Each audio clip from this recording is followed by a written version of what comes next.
আমাদের প্রাইম মিনিস্টারের পিওন 400 কোটি টাকার মালিক হয়ে যায়। কত কোটি টাকার মালিক? এরা সবাই ওই জান্নাতের বিল্ডিং পেয়ে যাবে। ঠিক আছে না? আলহামদুলিল্লাহ।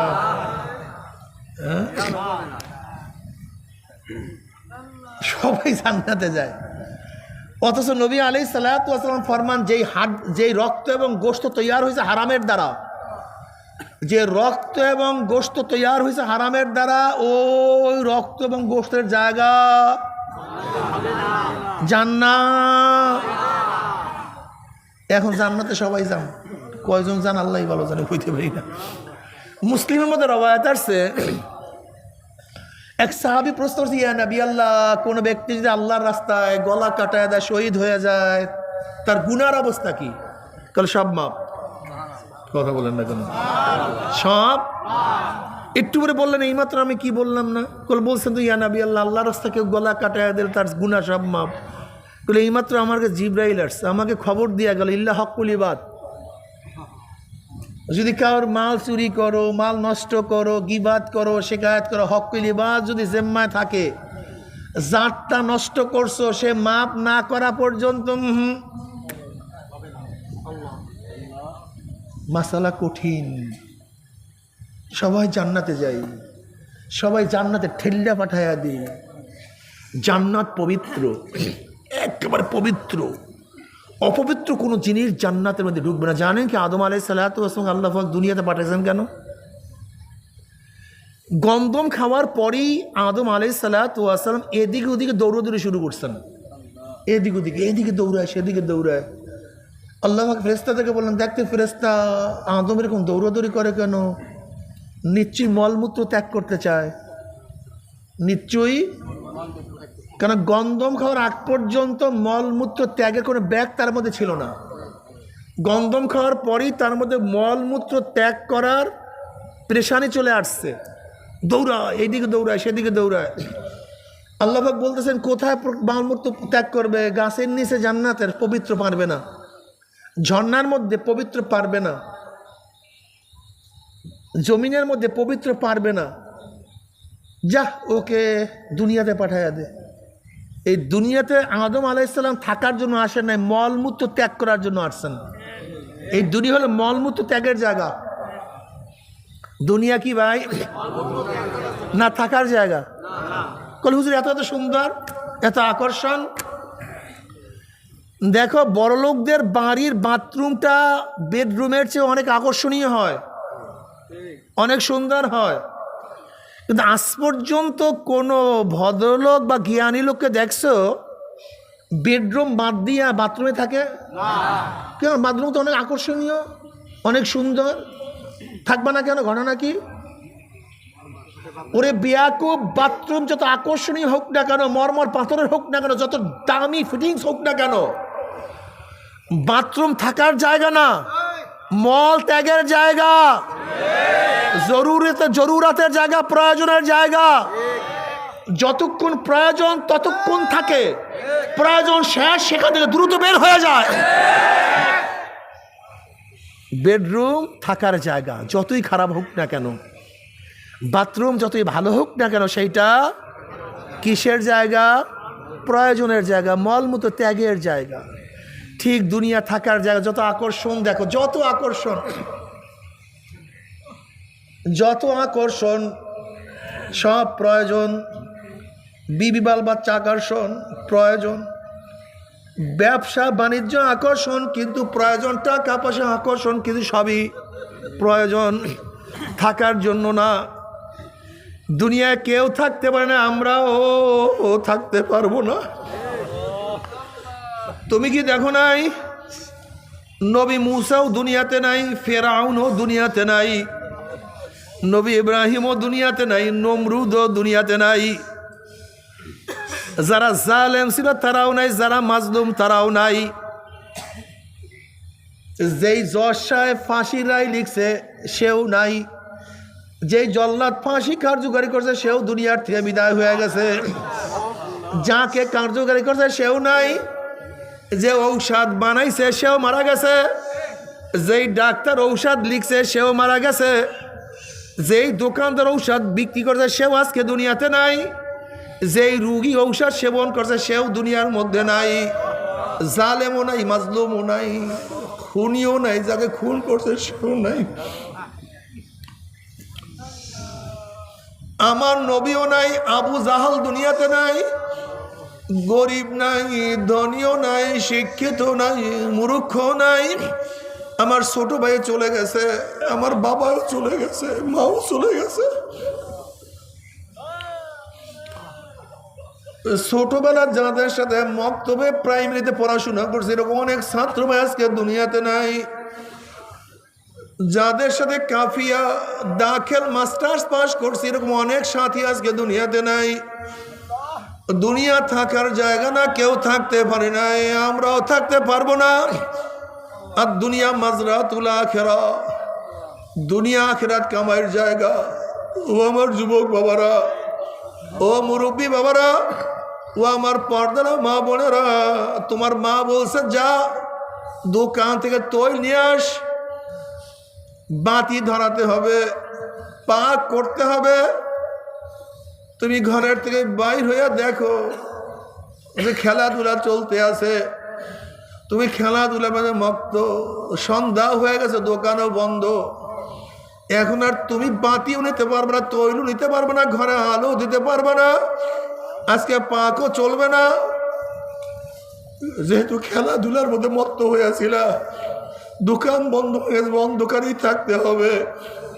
আজকে দুনিয়ার খেলাধুলার মধ্যে মত্ত হয়ে যাবে, নামাজ পড়বে না, রোজাও রাখবে না, পর্দাও করবে না, হজও করবে না, জাকাতও দিবা না, জিকির আজকার করবে না, নেক আমল করবে না, তোমার আখিরাত অন্ধকার হয়ে যাবে। আল্লাহ মাফ করিয়া দাও। কারণ আমি যে কোরআনের আয়াত তেলাওয়াত করছি, আল্লাহ পাক কালামে পাকের মধ্যে ফরমান ফারিকুন ফিল জান্নাতি ওয়া ফারিকুন ফিস সাঈদ।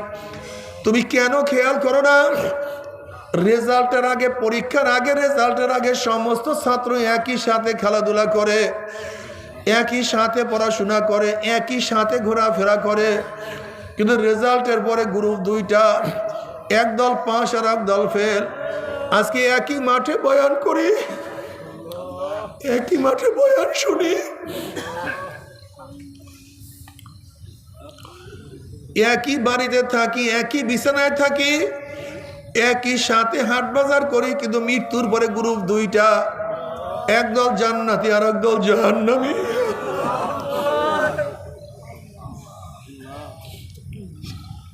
একদল জান্নাতি আর একদল জাহান্নামী। কোনো গ্রুপ নাই, কোনো দল নাই, কোনো বংশ নাই, কে সুন্দর কেউ কে কালো, কে ধনী কে গরিব, কে সরকারি দল কে বিরোধী দল, কে চরমনা কে মোহাব্বত করো, কে ঘৃণা করো, কে হিন্দু কে মুসলমান কে খ্রিস্টান, কোনো দল নাই, কোনো গ্রুপ নাই, কিচ্ছু নাই। গ্রুপ মাত্র দুইটা, এক দল জান্নাতি আর এক দল জাহান্নামী। জান্নাতে কারা যাবে? আল্লাহ পাক নিজেই কালামে পাক মধ্যে ফরমান ইন্নাল্লাযীনা আমানু ওয়া আমিলুস সালিহাতি কানাত লাহুম জান্নাতুল ফিরদাউসি নুজুলা। নিশ্চয়ই যারা ঈমান আনার পরে নেক আমল করবে আমার মাওলা তাদেরকে জান্নাতুল ফিরদাউস দিয়ে দিবে। আল্লাহ তুমি কবুল করিয়া নাও। ঈমান ও নেক আমল নিয়ে যদি কবরে যাইতেই পারো, কবরটা জান্নাতের বাগিচা হয়ে যাবে। যত দূর তাকাবা গোটা এরিয়া ফাঁকা হয়ে যাবে, জান্নাতের সাথে সুরাক হয়ে যাবে, নাজ নিয়ে আমাদের গোটা কবরটা ভরিয়া যাবে। আল্লাহ তুমি কবুল করিয়া নাও। কিয়ামতের ময়দানে আল্লাহ পাকের মুমিন বান্দা মাঝে উঠবে, আমল নামা ডাইন হাতে পড়িয়া যাবে, চেহারা নূরে আলোকিত হয়ে যাবে। আল্লাহ পাক কালামে পাকের মধ্যে ফরমান ইয়াউমা লা ইউখজিল্লাহুন নাবিয়্যা ওয়াল্লাযীনা আমানু মা নূরুহুম ইয়াসআ বাইনা আইদিহিম ওয়া বিআইমানিহিম ইয়াকুলুনা রাব্বানা আতমিম লানা নূরানা ওয়াগফির লানা ইন্নাকা আলা কুল্লি শাইইন কাদির। কিয়ামতের ময়দানে আল্লাহ পাকের মুমিন বান্দা মাঝে উঠবে। কিসের কিয়ামতের ময়দান, কিসের মিজান, কিসের পুসরাত, তাদের কোনো হুঁশ থাকবে না। তাদের ডাইনে নূর, বামে নূর, সামনে নূর, পিছনে নূর। নূরুহুম ইয়াসআ বাইনা আইদিহিম ওয়া বিআইমানিহিম। তাদের চেহারা নূরে আলোকিত হয়ে যাবে। আল্লাহ তুমি কবুল করিয়া নাও। নেকের পাল্লা ওজন হয়ে যাবে। আল্লাহ তুমি কবুল করিয়া নাও। জনাব মুহাম্মদ রাসূলুল্লাহ সাল্লাল্লাহু আলাইহি ওয়াসাল্লাম নিজের ডাকিয়া ডাকিয়া নিজের হাত মোবারকে হাউজে কাউসারের পানি পান করায়া দেবে। বুখারীর মধ্যে রওয়ায়াত আছে, মান শারাবাল্লাহ মিয়াজ মাবাদা, যেই ব্যক্তি এক পেয়ালা হাউজে কাউসারের পানি পান করবে 50,000 বছর মধ্যে আর কোনোদিন পানি পয়সা লাগবে না। যদি সুন্নাত মুআফিক চলতেই পারো, নবী আলাইহিস সালাতু ওয়াস সালাম ফরমান, মান আহাব্বা সুন্নতি ফাকাদ আহাব্বানি ওয়া মান আহাব্বানি কানা মাই ফিল জান্নাহ। আল্লাহ তুমি কবুল করিও না। যারা আমার সুন্নাতকে মুহাব্বত করলো তারা আমাকেই মুহাব্বত করলো, আর যারা আমাকে মুহাব্বত করবে আমার সাথী হয়ে তারা জান্নাতে চলিয়া যাবে। আল্লাহ তুমি কবুল করিও না। অন্য রওয়ায়াতের মধ্যে নবী আলাইহিস সালাতু ওয়াস সালাম ফরমান, মান দাইয়া সুন্নতি হুররিমাত আলাইহি শাফাআতি, যে আমার সুন্নাতকে মানবে না ওদের উপরে আমার সুপারিশ স্বপ্ন হারাম হয়ে যাবে।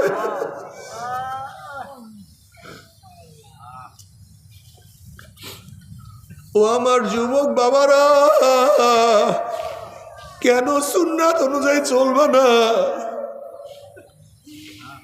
আমার নবীকে ভালোবাসো না? আজকে যে দুনিয়ার খেলোয়াড়কে মোহাব্বত করে সেই খেলোয়াড় অনুযায়ী মাথা সাজায়, যে যে নায়ককে পছন্দ করে সেই অনুযায়ী পোশাক পরে, যে যেই নায়িকাকে পছন্দ করে সেই মহিলার সেই নায়িকা অনুযায়ী পোশাক পরে, যে যে বন্ধুকে মোহাব্বত করে সেই বন্ধু অনুযায়ী নিজেকে সাজায়। আমার মদিনাওয়ালার মোহাব্বতকে এত কম হইয়া গেল, আমার নবীর মোহাব্বত কি এত কম হইয়া গেল, আমার নবীর ভালোবাসা এত কম হইয়া গেল। যে মদিনাওয়ালাকে মোহাব্বত করবে সেই অনুযায়ী কেন মাথা সাজাইবে না? যে মদিনাওয়ালাকে মোহাব্বত করবে সেই অনুযায়ী কেন চেহারা সাজাইবে না? যে মদিনাওয়ালাকে মোহাব্বত করবে সেই অনুযায়ী কেন পোশাক পরবে না? মদিনা অনুযায়ী কেন নীতি আদর্শ গ্রহণ করবে না? মদিনা অনুযায়ী কেন দল করবে না? মদিনা অনুযায়ী কেন লিডার নেতা মানবে না? এ আমার যুবক বাবারা, নবী আলাইহিস সালাতু ওয়াস সালাম ফরমান, মান তাশাব্বাহা বিকাউমিন ফাহুয়া মিনহুম, যার সাথে যার মুহাব্বত তার সাথে তার কিয়ামত। যারা নবীকে মুহাব্বত করিয়া নবীর সাথে সম্পর্ক রেখে কিয়ামতের ময়দানে উঠবে, আমার নবী তাদেরকে ডাকিয়া ডাকিয়া হাউজে কাউসারের পানি পান করাইয়া দিবেন। যারা নবীর সাথে সম্পর্ক করিয়া কিয়ামতের ময়দানে উঠবে, আমার নবী মিজানের কাছে থাকবে, তার উম্মতদেরকে ওজন দেওয়া শুরু করবে। আমার নবী বলেন, হে আমার উম্মতেরা, কিয়ামতের ময়দানে 3 জায়গা আমাকে খোঁজ করিও। হাউজের কিনারে আমাকে খোঁজ করিও, মিজানের কাছে আমাকে খোঁজ করিও, পুলসরাতের গোড়ায় আমাকে খোঁজ করিও। আমার নবী পাল্লার কিনারায় মিজানের কিনারায় দাঁড়ানো থাকবে, তার উম্মতদেরকে ওজন দেওয়া শুরু করবে। যখনই কোনো নেক বাদ দিবে ওমি আমার নবী সুপারিশ করে, মাওলা হে, এই যুবক তো নামাজ পড়তো, ওর বাবায় নামাজ পড়তো না। এই যুবক রোজা রাখতো, ওর বাবায় রোজা রাখতো না। এই যুবক